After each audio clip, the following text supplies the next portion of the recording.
प्रणाम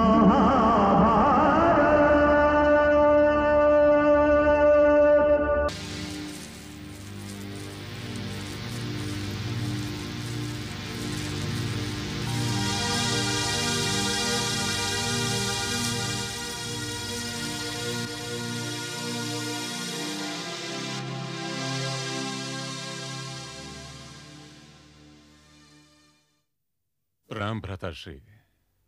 आयुष्मान भव। प्रणाम भाभिश्री। आयुष्मान भव विदुर जी। अनुज विदुर। हाँ भ्राताश्री। प्रणाम करते समय तुम्हारे स्वर कंपन से तुम्हारे हृदय का हर्ष छुपाए नहीं छुप रहा था। हाँ भ्राताश्री, आप ठीक कह रहे हैं। जीवन इतना जटिल हो चुका है कि थोड़े से हर्ष का आभास होते ही स्वर में कंपन पैदा हो जाती है। तुम बहुत प्रसन्न लग रहे हो। हाँ भ्राताश्री, मैं बहुत प्रसन्न हूं।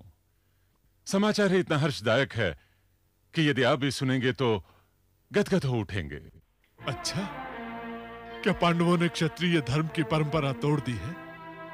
क्या उन्होंने युद्ध क्रीड़ा में भाग लेने से इनकार कर दिया है? यदि ऐसा है तो सचमुच ही यह शुभ समाचार है विदुर। नहीं भ्राताश्री, पांडव तो जूत क्रीड़ा के निमंत्रण को पहले ही स्वीकार कर चुके हैं, और फिर उनसे क्षत्रिय धर्म को तोड़ने की आशा कैसे की जा सकती है? तो फिर क्या शुभ समाचार लेकर आए हो? भ्राताश्री, उनके घर में एक बालक ने जन्म लिया है। कुलवधु मौरवी ने एक बालक को जन्म दिया है। पुत्र भीम तो अब दादा और आप और मैं तो परदादा बन गए हैं। यह भी कोई शुभ समाचार हुआ विदुर? शुभ समाचार क्यों नहीं हुआ अरे पुत्र? मौरवी का पुत्र हमारे वंश का पहला परपौत्र है। यह तो बड़ी प्रसन्नता की बात है।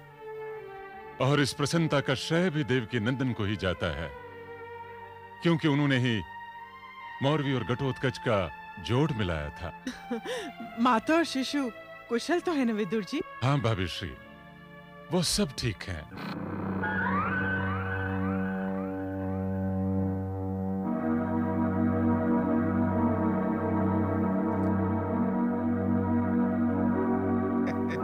प्रणाम महाराज।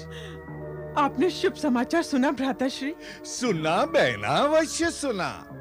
पांडवों के विषय में तो कोई भी समाचार, शुभ या शुभ, मेरे कान बहुत दूर से सुन लेते हैं। विदुर जी, शिशु का नामकरण हो गया क्या? हाँ, बालक के सिर पर घने और घूंगर वाले बाल होने के कारण वधू हिडंबा ने उसका नाम बर्बरीक रखा है। बर्बरीक, हमारी सूची में एक और नाम बढ़ गया है। ये क्या भ्राताश्री? क्या क्या अब नवजात शिशुओं को भी शत्रु माना जाने लगा है? मेरा तात्पर्य ये नहीं था बहना। मैं तो ये कहना चाहता था कि कुरु वंश में एक और सदस्य की वृद्धि हो गई है। कितना शुभ समाचार है। अवश्य है। मेरा तो जी चाहता है कि मैं अब भी जाकर उसे देखाऊं। तुम बड़ी भावुक हो बहना। अपनी भावुकता में ये भी भूल गई हो कि अपनी इच्छा से तुम अपने पति देव के नेत्रहीनता की भागीदारनी बनी हो। तुम तो उस शिशु को देख भी नहीं सकती। देख नहीं सकती तो क्या हुआ? अरे पुत्र, अरे पुत्र, मैं उसे छू तो सकती हूं ना? कुलेल तो सुन सकती हूँ उसकी। गोद में उठाकर चूम तो सकती हूँ ना उसे। मैं तुम्हारी ममता भावना को समझ रहा हूं गांधारी, किंतु परिस्थितियां हम सबको ऐसे मोड़ पर ले आई हैं कि तुम वहां नहीं जा सकते। अरे पुत्र। विदुर, पुत्र भीम तो इस समय अपने परिवार के साथ ही होगा ना? कहां भ्राताश्री, जूत क्रीड़ा के कारण पुत्र भीम के पास समय ही कहां है कि अपने पौत्र का मुख देख पाए। ये तो बड़ा अन्याय है। परिवार में पहला परपोत्र हुआ और भीम उसे देखने भी नहीं जा सकता। मेरा मन व्याकुल हो रहा है। कैसा अत्याचार है आर्यपुत्र ये। परंतु किया ही क्या जा सकता है गांधारी। किया तो बहुत कुछ जा सकता है भ्राताश्री, किंतु उसके लिए थोड़े से मनोबल की आवश्यकता है। हाँ तो विदुर, क्या किया जा सकता है?